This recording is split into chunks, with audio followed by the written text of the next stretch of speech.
Hola, bienvenidas, bienvenidos a esta videocolumna de Sin embargo. Mi nombre es Violeta Vázquez Rojas Maldonado y les voy a compartir el texto que publico el 9 de mayo de 2022. Se llama Mirar al Sur. Solo en el primer año de su gobierno, Enrique Peña Nieto visitó 18 países. Desde Chile, en enero de 2013, donde asistió a la cumbre de la Comunidad de Estados Latinoamericanos y Caribeños, hasta Turquía, en noviembre de ese año. Ese mismo año también viajó a Indonesia, China, Rusia, el Reino Unido, Sudáfrica, Costa de Marfil, Japón y el Vaticano. Su primera visita a Estados Unidos fue para reunirse con empresarios en la conferencia de Sun Valley. En el continente americano, además de Chile, visitó Costa Rica, Venezuela, Perú, Haití, Colombia, Guatemala y Panamá. Felipe Calderón también salió paseador. En su primer año de gobierno visitó Nicaragua, El Salvador, Alemania, Suiza, Reino Unido, España, Guyana, el Vaticano, Italia, Francia, Bélgica, Alemania, Dinamarca, Belice, Canadá, Nueva Zelanda, Australia y la India. Algunas de estas visitas eran para asistir a foros, lo esperado de un mandatario, como el Foro Económico Mundial o cuando México fue invitado a la cumbre del G8. Pero fuera de eso, las demás visitas parecían más que dispensables. En el total de su sexenio, Peña Nieto realizó 29 visitas oficiales al exterior. Felipe Calderón, 90. Pero de todos, no ha habido un presidente tan de mundo como Vicente Fox. Solo en su primer año hizo tantos viajes al extranjero como Peña Nieto en todo su sexenio, y sumó en total 109 visitas al exterior durante su mandato. Viniendo de esta historia reciente, es imposible no contrastar la cantidad de visitas al extranjero que realizaron estos tres presidentes con la parsimonia de López Obrador. Los primeros casi 2 años de su sexenio los pasó en México, mientras que el canciller fue el encargado de representarlo en los foros que lo requerían. Hasta julio de 2020 por fin cruzó una frontera para reunirse con el entonces presidente de Estados Unidos, Donald Trump. En 2021 realizó 2 viajes a Estados Unidos, uno para presidir el Consejo de Seguridad de la ONU y otro para la cumbre trilateral con los presidentes de Canadá y el país anfitrión.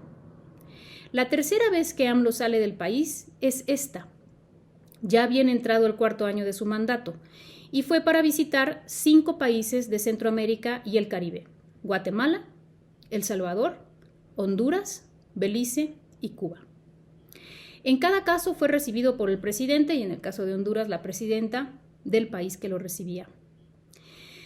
Se requiere un experto en relaciones internacionales para explicar las implicaciones y los detalles de este agudo contraste entre los hábitos de viaje de López Obrador y de sus predecesores. Pero desde la perspectiva de alguien que simplemente lee noticias y la contrasta, como cualquiera de nosotros, lo que vemos en los primeros 3 casos que cité es un dispendio probablemente injustificado y en el segundo el acatamiento firme de la austeridad republicana, no salir al extranjero más allá de lo necesario. Siendo esto así, queda por preguntarnos por qué ha sido necesario para López Obrador visitar estos 5 países. La clave no está muy lejos en la memoria. Apenas en septiembre del año pasado, en la cumbre de la Comunidad de Estados Latinoamericanos y Caribeños, CELAC, de la que México asumió la presidencia pro tempore, o sea, provisional, López Obrador propuso una alianza de países del continente americano. Lo voy a citar. Algo parecido a lo que fue la comunidad económica que dio origen a la actual Unión Europea. Así lo dijo. En ese discurso, López Obrador propone 3 ejes para la integración. 1, el principio de no intervención y de autodeterminación de los pueblos. 2, la cooperación para el desarrollo.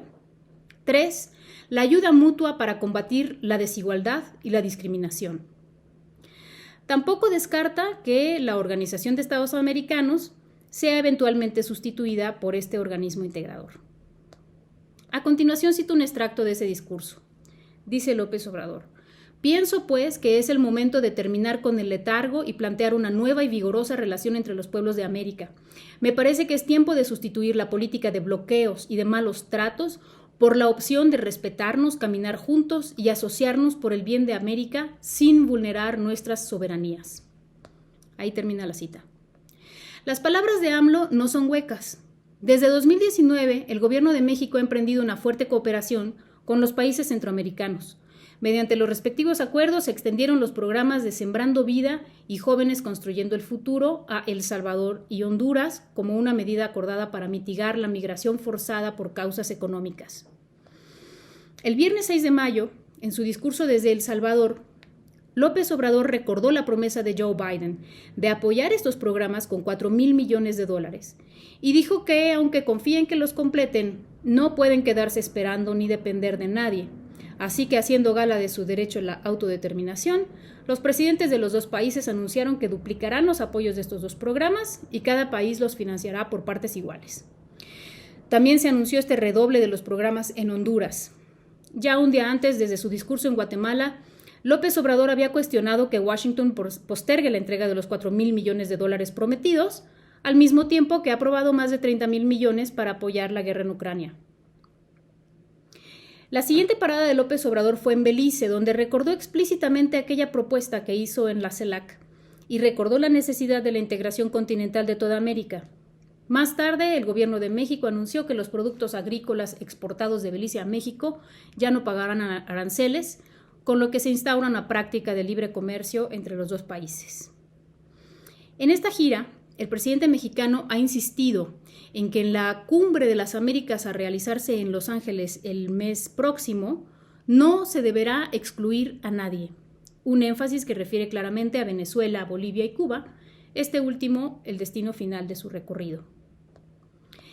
Ya en el discurso de conmemoración del natalicio de Simón Bolívar en julio del 2021, AMLO había elogiado la fortaleza que Cuba ha mostrado frente al bloqueo económico y la hostilidad política de Estados Unidos y sus aliados desde 1959. En ese discurso propuso, para desmayo de los anticastristas, que la isla fuera declarada Patrimonio de la Humanidad por ser ejemplo de dignidad y resistencia. En el discurso que da este domingo desde La Habana, después de recordar, como lo hizo en los otros 4 países, vínculos históricos entre México y el país anfitrión, AMLO expresa un sentir que dice personal, que la revolución cubana no fracasó ni fracasará y que, por el contrario, lo ideal sería renovarla, dice, desde la misma revolución. Lo que nos deja ver esta gira, mirada en el contexto de los hábitos viajeros de López Obrador, es que el presidente encabeza un gobierno que mira hacia donde no es obvio, que considera necesario establecer acuerdos, antes que nada, con los vecinos, y que si bien jamás desdeña ni desestima al poderoso de la frontera norte, considera, conoce y se acerca también a los históricamente ignorados vecinos del sur. Las salidas de López Obrador al exterior contrastan con las de sus predecesores, no solo en su número y en el dispendio, sino en su propósito. Alguien, por cierto, recuerda qué beneficios a largo plazo se obtuvieron por la visita de Vicente Fox a Mongolia y a Eslovaquia, o las de Calderón a Corea y a Uganda.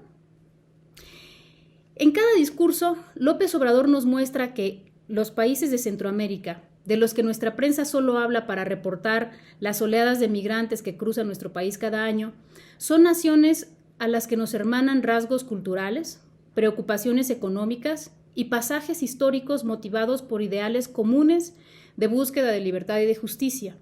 Y ahora, además, una visión a futuro, la de compartir una comunidad económica no para el libre trasiego de los grandes capitales, sino para apoyar a los menos favorecidos. Parece que la línea que mejor define la política exterior de López Obrador no es aquella de la mejor política exterior es la interior, sino otra, acaso más conocida y que resuena más en el sentido común. Primero los pobres. Muchas gracias.